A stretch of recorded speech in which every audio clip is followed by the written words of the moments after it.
안녕하세요. 닥터 부자아빠입니다. 네, 오늘의 주제를 말씀드리겠습니다.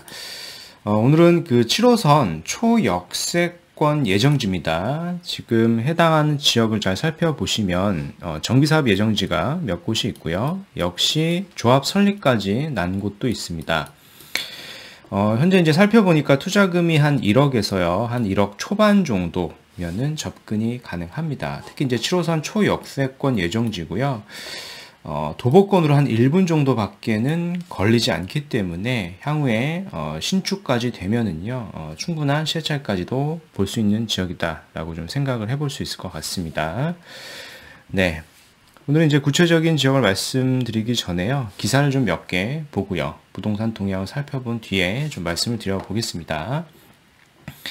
네, 관련 기사를 하나 캡처를 한 건데요. 김현미 장관 재임 기간 중에 특히 이제 서울 아파트 값이 35% 이상 올랐고요. 지역구인 일산 서구가 약 6.8% 이렇게 올랐다라고 합니다.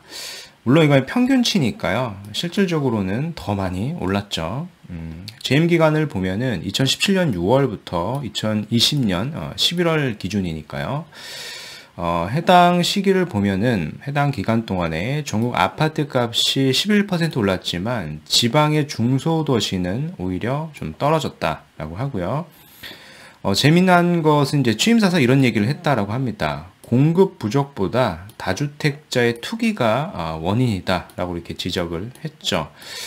사실상 뭐 결과적으로 봤을 때는 지금 공급이 부족하다라고 다시 인정을 해서 공급을 늘리고 있는 상황이죠. 아이러니합니다.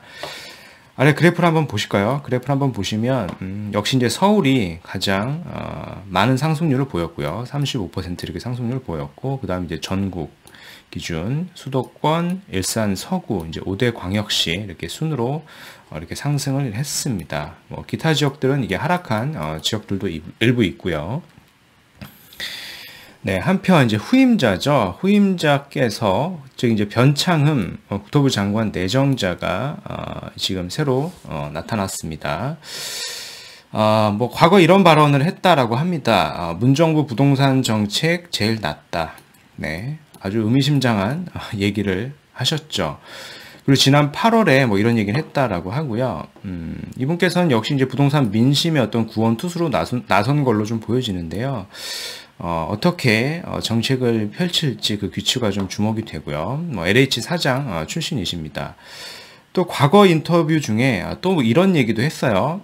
임차인 최소 6년 살게 해야 된다라고 이제 언급을 했다라고 합니다. 이 얘기는 즉 임대차 입법 3법이죠. 이게 3+3으로 하겠다라고 하는 얘기랑 같은 얘기입니다.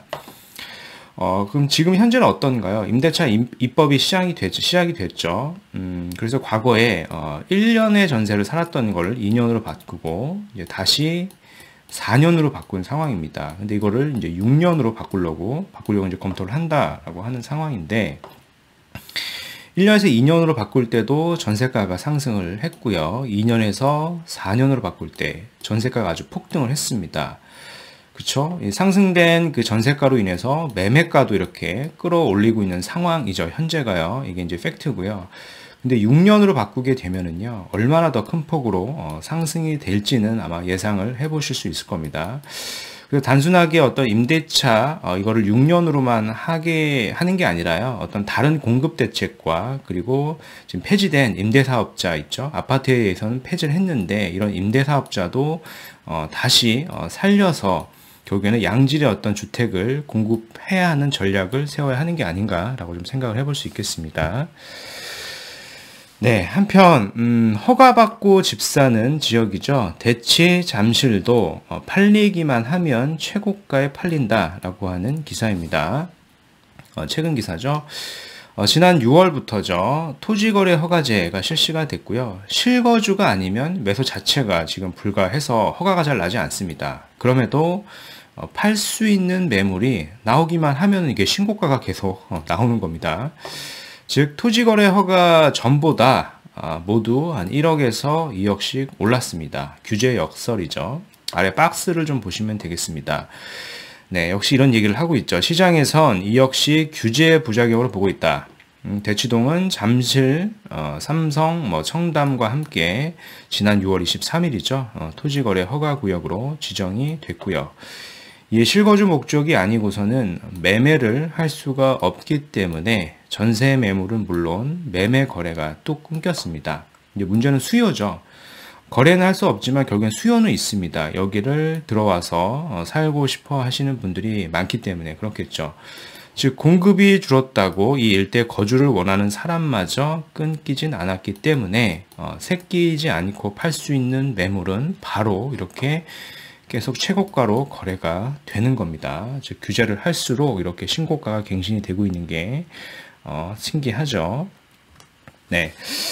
네, 오늘은 인천광역시 서구 성남동 일대를 좀 말씀드릴 겁니다. 제가 인천을 잘 소개로 영상을 올려드리진 않는데요. 해당 일대는 몇 가지 호재가 있고요. 그런 호재로 인해서 추가적인 상승 가능성이 좀 많아 보이는 지역이고요. 특히 이제 자금이 좀 부족하신 분들, 그런 분들에게 좀 적합한 투자처가 아닐까라고 좀 생각이 돼서요. 영상을 좀 촬영해 봅니다. 특히 이제 대표적인 가장 큰 호재가요, 7호선 연장입니다. 이 7호선이 이제 성남역으로 연장이 되고요. 이 성남역 일대에 해당하는 구역에 정비 예정 구역이 있습니다. 정비 사업 예정 구역이 있어서요. 이제 개발이 되면은 이제 초역세권이 되는 겁니다. 그래서 좀 관심을 가지시고 좀 지켜보시면 좋겠고요. 네. 이런 지역입니다. 성남역이 있고요. 이렇게 7호선이 이렇게 지나갈 겁니다. 보시는 것처럼 가로주택도 있고요. 주택 재건축도 있습니다. 가로주택은 한 1억 정도면 접근이 가능하고요. 재건축은 더 많은 자금이 필요하긴 합니다. 이미 잘 알고 계신 것처럼 어떤 소규모 어떤 가로주택 자체가 하나 생긴다 그래서 집가격을 큰 폭으로 이렇게 상승을 시킬 수는 없겠죠. 근데 가로주택이 몇 개가 생기고요. 그리고 재건축 이런 것들이 같이 이렇게 대규모 단지가 형성이 되기 때문에요. 그리고 더불어서 이제 초역세권이죠. 7호선 역세권 호재까지 있기 때문에 이런 대단지의 효과와 더불어서 이제 시세를 상승시켜 줄 수 있는 지역이다라고 좀 평가를 해볼 수 있겠습니다. 네. 그럼 해당 일대 좀 노후도도 좀 살펴봐야 되겠죠. 여기가 이제 성남역 일대고요. 이제 7호선이 이렇게 들어오는 지역인데요. 해당 일대 노후도가 대략 이렇습니다. 25년도부터 이렇게 살펴보는 거고요. 노후도가 이제 주변이 완전히 충족이 된 지역이고요. 이제 개발이 돼야 하는 지역이다라고 좀 평가를 해볼 수 있겠습니다.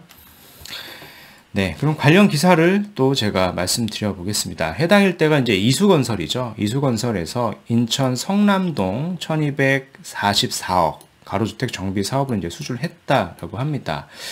흔히 이제 가로주택 하면은 이제 저층의 어떤 소규모 단지라고 생각하실 수도 있는데요. 나름 여기는 이제 규모가 좀 큽니다. 특히 이제 보시면 지상 32에서 36층이죠. 이렇게 고층으로 짓고요. 그리고 아파트가 이제 2개 동에 348가구 그리고 오피스텔까지 총 이렇게 3개 동이 들어오게 됩니다. 구체적으로 보면은요, 더불어서 지하철 7호선이 연장이 개통이 되죠. 그러면 이제 기존 노선과 더불어서 더블 역세권이 되는 거고요. 인근이 복합 환승 센터가 들어서기 때문에요. 역시 같이 시너지 효과가 나는 겁니다. 이뿐만 아니라 이수건설은 성남역 일대 통틀어서 다 개발을 하게 되면은요, 총 한 1100세대가 넘는 그런 대단지 가구가 이제 형성이 될 겁니다. 그 이유는 인근에 보시면 또 다른 재건축 사업이 있기 때문에 그렇습니다. 그래서 단순하게 가로주택만 생겨서 소규모로 단지가 생기는 게 아니라 대규모로 생기기 때문에 주목해 볼 만하다라고 좀 보시면 되겠습니다. 네, 또 다른 또 가로주택 구역이에요. 보시면 성남동 시공자 선정 임박이라고 하는 기사를 제가 최근 걸 좀 캡처한 거고요. 이제 호반건설에서 역시 예정이 되어 있는 지역이다라고 좀 보시면 되겠습니다. 같이 이제 시너지가 나겠죠. 그래서 주변이 이렇게 조감도가 나오게 됩니다. 가로주택 사업인데요. 굉장히 고층으로 이제 36층까지 건축을 하게 됩니다. 이제 인근 일대 랜드마크가 될 수 있을 걸로 좀 보여집니다. 네, 기존에 여러 영상에서 그 재건축 정비 사업과 가로주택 정비 사업은 절차상의 차이가 있다라고 말씀을 드렸었죠. 가장 큰 게 기존 정비 사업에는 이 안전진단이라고 하는 큰 허들이 있지만 가로주택 정비 사업은 안전진단 자체가 없다라고 말씀을 드렸습니다. 이제 더불어서 사업시행 인가나 관리처분 계획까지 한 번에 가능하기 때문에요. 이제 획기적으로 개발 기간이 이렇게 줄어들게 되는 겁니다. 그래서 어떤 소액의 자금, 그리고 단기간에 빠르게 어떤 시세 상승까지도 볼 수 있다라고 좀 생각을 하시면 되겠습니다. 네, 더불어서 이제 또 다른 장점이 있죠. 이 재당첨 제한이라고 하는 게 해당이 되지 않습니다. 즉, 도시 및 주거환경정비법이라고 하는 게 있는데요. 투기과열지구 정비 사업에서 분양받은 자가 최초 관리처분인가 일로부터 5년 이내에 또 다른 투기과열지구 정비 사업에서 분양 신청을 할 수가 없죠. 즉 5년 이내에는 다시 재당첨 제한이 된다라는 겁니다. 근데 그에 반해서 오늘 말씀드리는 이 가로주택 정비 사업 또는 소규모 재건축 사업의 경우에는요, 별도의 제한사항이 없다라고 하는 부분이 아주 큰 메리트가 있겠습니다. 그래서 이렇게 투자를 검토하시면 될 것 같고요. 네. 오늘 말씀드린 내용을 좀 요약을 해 보겠습니다. 오늘은 7호선 초역세권 정비사업 예정지 투자금 1억이라고 하는 주제로 좀 말씀을 드렸고요. 김현미 장관이 지금 사퇴를 했고요. 김현미 장관 재임 기간 중에 서울 아파트가 35%, 지역구인 일산 서구가 6.8% 올랐다라고 하는 기사가 있는데요. 이거 뭐 평균치니까 실적으로는 이제 더 많이 올랐죠. 이제 후임자인 그 변창흠 국토부 장관 내정자가 이런 의미심장한 얘기를 했다라고 합니다. 문정부 부동산 정책 제일 낫다, 이런 의미심장한 얘기를 했죠.